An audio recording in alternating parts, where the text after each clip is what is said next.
সন্ত্রাস প্রতিরোধ দিবস উপলক্ষে ছাত্র শিবিরের ঢাকা বিশ্ববিদ্যালয় শাখার উদ্যোগে লিগ ধর নামে ব্যতিক্রমী এক ম্যারাথন অনুষ্ঠিত হয়েছে। সকাল ৬টায় বিশ্ববিদ্যালয় এলাকায় বিভিন্ন সড়ক প্রদক্ষিণ করে ম্যারাথন শেষ হয়।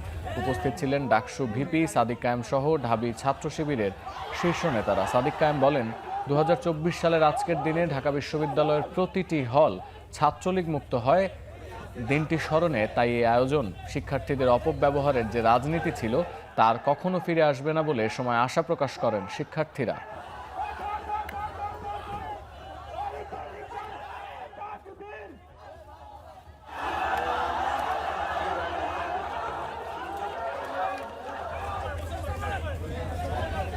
চালা